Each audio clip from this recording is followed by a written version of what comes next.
Hi, and welcome to the Lambda Audiobooks channel. You are listening to the audiobook, The Strange Case of Dr. Jekyll and Mr. Hyde by Robert Louis Stevenson. This chapter is titled, Incident of Dr. Lanyon. Beginning chapter. Time ran on. Thousands of pounds were offered in reward, for the death of Sir Danvers was resented as a public injury, but Mr. Hyde had disappeared out of the ken of the police as though he had never existed. Much of his past was unearthed, indeed, and all disreputable. Tales came out of the man's cruelty, at once so callous and violent, of his vile life, of his strange associates, of the hatred that seemed to have surrounded his career, but of his present whereabouts, not a whisper. From the time he had left the house in Seoul on the morning of the murder, he was simply blotted out, and gradually, as time drew on, Mr. Utterson began to recover from the hotness of his alarm, and to grow more at quiet with himself. The death of Sir Danvers was, to his way of thinking, more than paid for by the disappearance of Mr. Hyde. Now that evil influence had been withdrawn, a new life began for Dr. Jekyll. He came out of his seclusion, renewed relations with his friends, became once more their familiar guest and entertainer, and whilst he had always been known for charities, he was now no less distinguished for religion. He was busy, he was much in the open air, he did good, his face seemed to open and brighten, as if with an inward consciousness of service, and for more than 2 months the doctor was at peace. On the 8th of January, Utterson had dined at the doctor's with a small party. Lanyon had been there, and the face of the host had looked from one to the other as in the old days when the trio were inseparable friends. On the 12th, and again on the 14th, the door was shut against the lawyer. The doctor was confined to the house, Poole said, and saw no one. On the 15th, he tried again, and was again refused, and having now been used for the last 2 months to see his friend almost daily, he found this return of solitude to weigh upon his spirits. The 5th night he had in guest to dine with him, and the 6th he betook himself to Dr. Lanyon's. There at least he was not denied admittance, but when he came in, he was shocked at the change which had taken place in the doctor's appearance.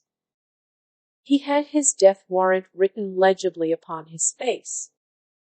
The rosy man had grown pale, his flesh had fallen away, he was visibly balder and older, and yet it was not so much these tokens of a swift physical decay that arrested the lawyer's notice, as a look in the eye and quality of manner that seemed to testify to some deep-seated terror of the mind.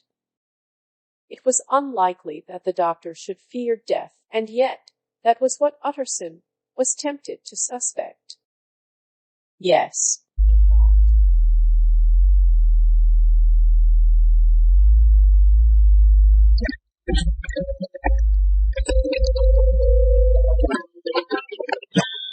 He is a doctor.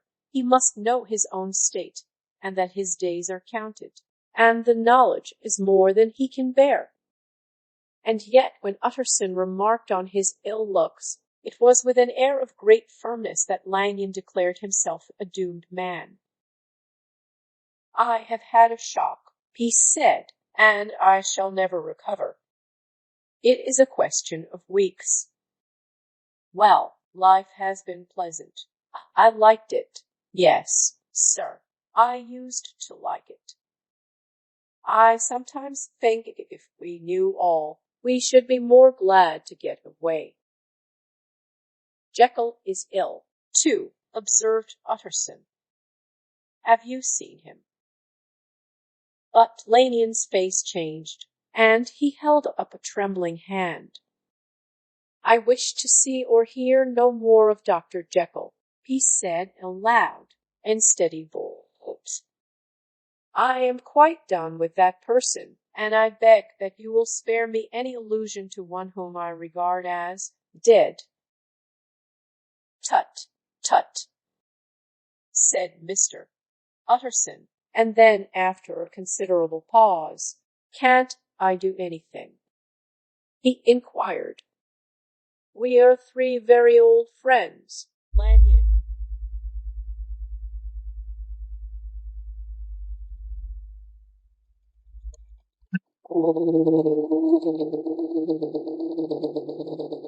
"We shall not live to make others." "Nothing can be done," returned Lanyon. "Ask himself."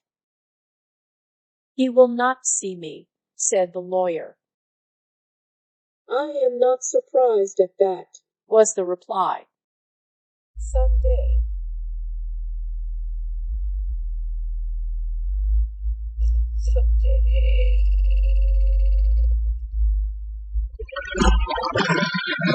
Utterson, after I am dead, you may perhaps come to learn the right and wrong of this. I cannot tell you. And in the meantime, if you can sit and talk with me of other things, for God's sake, stay and do so. But if you cannot keep clear of this accursed topic, then, in God's name, go, for I cannot bear it. As soon as he got home, Utterson sat down and wrote to Jekyll, complaining of his exclusion from the house, and asking the cause of this unhappy break with Lanyon, and the next day brought him a long answer, often very pathetically worded, and sometimes darkly mysterious in drift. The quarrel with Lanyon was incurable. "I do not blame our old friend," Jekyll wrote, "but I share his view that we must never meet. I mean from henceforth to lead a life of extreme seclusion. You must not be surprised, nor must you doubt my friendship, if my door is often shut even to you. You must suffer me to go my own dark way. I have brought on myself a punishment and a danger that I cannot name. If I am the chief of sinners, I am the chief of sufferers also. I could not think that this earth contained a place for sufferings and terrors so unmanning, and you can do but one thing, Utterson, to lighten this destiny, and that is to respect my silence." Utterson was amazed. The dark influence of Hyde had been withdrawn. The doctor had returned to his old tasks and amities. A week ago, the prospect had smiled with every promise of a cheerful and an honored age, and now, in a moment, friendship and peace of mind and the whole tenor of his life were wrecked. So great and unprepared a change pointed to madness, but in view of Lanyon's manner and words, there must lie for it some deeper ground. A week afterwards, Dr. Lanyon took to his bed, and in something less than a fortnight he was dead. The night after the funeral, at which he had been sadly affected, Utterson locked the door of his business room, and sitting there by the light of a melancholy candle, drew out and set before him an envelope addressed by the hand and sealed with the seal of his dead friend. Private, for the hands of G.J. Utterson alone, and in case of his predecease to be destroyed unread. So it was emphatically superscribed, and the lawyer dreaded to behold the contents. "I have buried one friend today," he thought.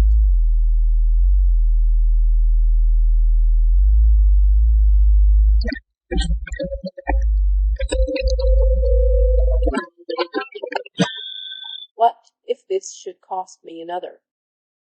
And then he condemned the fear as a disloyalty, and broke the seal. Within there was another enclosure, likewise sealed, and marked upon the cover as not to be opened till the death or disappearance of Dr. Henry Jekyll. Utterson could not trust his eyes. Yes, it was disappearance. Here again, as in the mad will which he had long ago restored to its author, here again were the idea of a disappearance, and the name of Henry Jekyll bracketed. But in the will, that idea had sprung from the sinister suggestion of the man Hyde. It was set there with a purpose, all plain and horrible. Written by the hand of Lanyon, what should it mean? A great curiosity came on the trustee to disregard the prohibition and dive at once to the bottom of these mysteries. But professional honor and faith to his dead friend were stringent obligations, and the packet slept in the inmost corner of his private safe. It is one thing to mortify curiosity, another to conquer it, and it may be doubted if, from that day forth, Utterson desired the society of his surviving friend with the same eagerness. He thought of him kindly, but his thoughts were disquieted and fearful. He went to call indeed, but he was perhaps relieved to be denied admittance. Perhaps, in his heart, he preferred to speak with Poole upon the doorstep and surrounded by the air and sounds of the open city, rather than to be admitted into that house of voluntary bondage, and to sit and speak with its inscrutable recluse. Poole had, indeed, no very pleasant news to communicate. The doctor, it appeared, now more than ever confined himself to the cabinet over the laboratory, where he would sometimes even sleep. He was out of spirits. He had grown very silent. He did not read. It seemed as if he had something on his mind. Utterson became so used to the unvarying character of these reports that he fell off little by little in the frequency of his visits. End of chapter. Thank you for listening.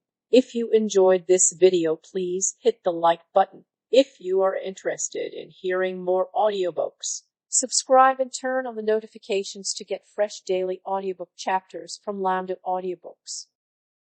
Until next time.